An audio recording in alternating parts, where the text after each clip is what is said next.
आज share market को लेकर के आपको एक लॉन्ग टर्म पर्सपेक्टिव देने वाला हूँ, भारतीय शेयर बाजार को लेकर के। आप चाहे एसआईपी इन्वेस्टर हैं, स्टॉक मार्केट में डायरेक्टली इन्वेस्ट करते हैं, ट्रेडिंग करते हैं, कुछ भी करते हैं, अगर आप स्टॉक मार्केट से जुड़े हैं तो एक लॉन्ग टर्म पर्सपेक्टिव आज आपको समझ में आएगा। बिल्कुल बच्चों की तरह डिटेल में आज समझाने वाला हूँ कि क्या पर्सपेक्टिव है। देखो अभी हुआ क्या था, आपको पता है ये मार्च जो महीना चल रहा है, आधे मार्च से ज़्यादा तक तो हालत ख़राब ही थी। क्यों? कई सारे नेगेटिव फैक्टर्स थे जिस पर हमने कई सारी बात करी, बहुत बात करा है। तो शेयर बाज़ार की हालत ख़राब थी। एफआईआईज, फॉरेन इंस्टीट्यूशनल इन्वेस्टर, यानी कि विदेशी पैसा जो हमारे भारतीय शेयर बाज़ार में लगता है, इन्वेस्ट होता है, जिसकी वजह से भारतीय शेयर बाज़ार में लिक्विडिटी यानी कि पैसा ज़्यादा बना रहता है, जिससे मूवमेंट, पैसे का movement, share buying, selling, trading, ये सब अच्छा बना रहता है। एफआईआईज ने क्या करा था, पैसे निकालना शुरू किया था। भारतीय शेयर बाज़ार से लगातार वो पैसे निकाल रहे थे सिंस सितंबर से हर रोज लगातार हर महीने उन्होंने धम भर करके भारतीय शेयर बाजार से पैसे निकाल करके वो बाहर गए। इसकी वजह से क्या हो रहा था, भारतीय शेयर बाजार का हालत खराब हो रहा था। साथ ही इकोनॉमी में कई सारे ऐसे फैक्टर देखने को हमारे को मिले जो कि इकोनॉमी को ख़राब कर रहे थे। रुपया लगातार गिर रहा था। अब जो ट्रम्प चाचा उधर आए तो उनकी धमकी उठ पटांग दिन रात चल रही है, भैया सुबह तुम्हारा हम ये लगा देंगे, दोपहर को ये वापस लेंगे, शाम को कुछ बंद कर देंगे। तो ट्रम्प चाचा भी अपना मूड में दिन भर रहते थे, तो उसका भी असर इकोनॉमी पे काफ़ी कुछ देखने को मिला। तो अभी सबसे बड़ा सवाल ये है कि 2 अप्रैल आने वाला है। 2 अप्रैल क्यों खास है? क्योंकि ट्रम्प चाचा ने बोला है कि 2 अप्रैल को भारत पर हम रेसिप्रोकल टैरिफ लगाएंगे। ये उनका ऐलान है। रेसिप्रोकल टैरिफ क्या होता है, हमने पहले ही बात करी, फिर से बता देता हूँ। रेसिप्रोकल टैरिफ, पहले टैरिफ बता देता हूँ। टैरिफ क्या होता है? टैक्स होता है। मतलब जो माल भारत से हम यूएस भेज रहे हैं, वहाँ उस पर यूएस एक्स्ट्रा टैक्स लगा करके वहाँ पे बेचेगा। मतलब हम 100 रुपये का माल अगर यूएस भेज रहे हैं, यूएस अगर उस पर 25% टैरिफ लगाता है तो वो 125 रुपये का यूएस में बिकेगा। यानी कि हमारा माल यूएस में ज़्यादा महंगा बिकेगा, हमारा माल महंगे बिकने की वजह से कम बिकेगा, मतलब हमारे माल की सेल यूएस में गिरेगी।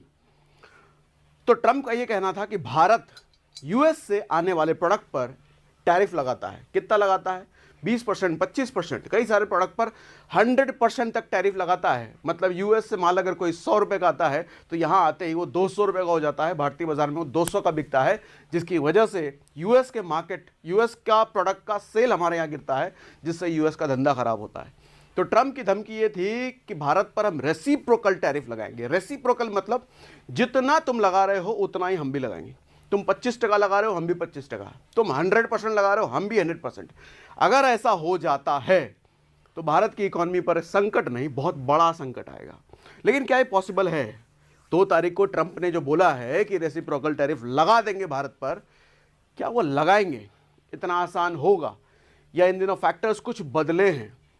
और अगर ऐसा हो जाता है, निश्चित शेयर बाजार की हालत बहुत ज़्यादा ही खराब होगी अगर रेसिप्रोकल टैरिफ लगता है तो। लेकिन सवाल यह है कि ये लग सकता है कि नहीं लग सकता है, लगा पाएंगे कि नहीं लगा पाएंगे। इन दिनों इकोनॉमी में कुछ बदलाव हुआ है कि वो सारे फैक्टर्स मैं आपको आज एक्सप्लेन करने वाला हूं जरा डिटेल में। ठीक है, देखो ये मार्च का महीना आपको पता है। फुल टाइम जॉब के साथ ट्रेडिंग करना चाहते हो तो पंच में आपके लिए 3 खास फीचर्स है। ट्रेन में हो में, ठीक है, देखो ये मार्च का महीना आपको पता है, सितंबर से लगातार मार्केट खराब ही चल रहा था, लेकिन मार्च 2025 में चीज़ें अच्छी हुई हैं, बेहतर हुई हैं। क्या क्या हुई हैं हम बात करेंगे। मॉर्गन स्टैनले की एक रिपोर्ट पर हमने एक डेडिकेटेड वीडियो भी करा था, जिस रिपोर्ट में हमने बताया था कि उनकी प्रेडिक्शन के अकॉर्डिंग दिसंबर 2025 तक सेंसेक्स 1 लाख पार कर जाएगा। यानी कि उनकी प्रेडिक्शन के अकॉर्डिंग 2025 तक भारतीय शेयर बाजार 25% की ग्रोथ पर होगा। इस हिसाब से अगर निफ्टी का हम आंकड़ा लगाएं तो 30,000 के आसपास निफ्टी भी जा सकता है according to Morgan Stanley report. और 2025 के एंड तक, या 2025 के एंड तक मतलब लगभग 25% की ग्रोथ। लेकिन हमने साथ ही ये भी देखा है कि बहुत सारे ऐसे शंकर जैसे इन्वेस्टर्स, बड़े बड़े दिग्गज इन्वेस्टर्स ने यह कहा है कि अगले 5 साल तक निफ्टी आपको कोई रिटर्न नहीं देने वाला। तो सवाल ये उठता है कि हम किस पर भरोसा करें, मॉर्गन स्टैनले की रिपोर्ट पर बात करें या शंकर जैसे इन्वेस्टर्स पर बात करें कि जो कह रहे हैं भैया 5 साल में कोई कमाई ही नहीं होगी शेयर बाजार से, जहां ये कह रहे हैं कि 1 साल में, 1 साल से भी कम का समय ले लो, 25% निफ्टी ग्रो करेगा। भरोसा हम किस पर करें, किसकी बात पर भरोसा करके हम अपना इन्वेस्टिंग डिसीजन या ट्रेडिंग डिसीजन लें, चाहे एसआईपी हो, स्टॉक इन्वेस्टिंग हो, कुछ भी हो। तो वो मैं आज आपको क्लैरिटी देने वाला हूं कि हम किसकी बात पर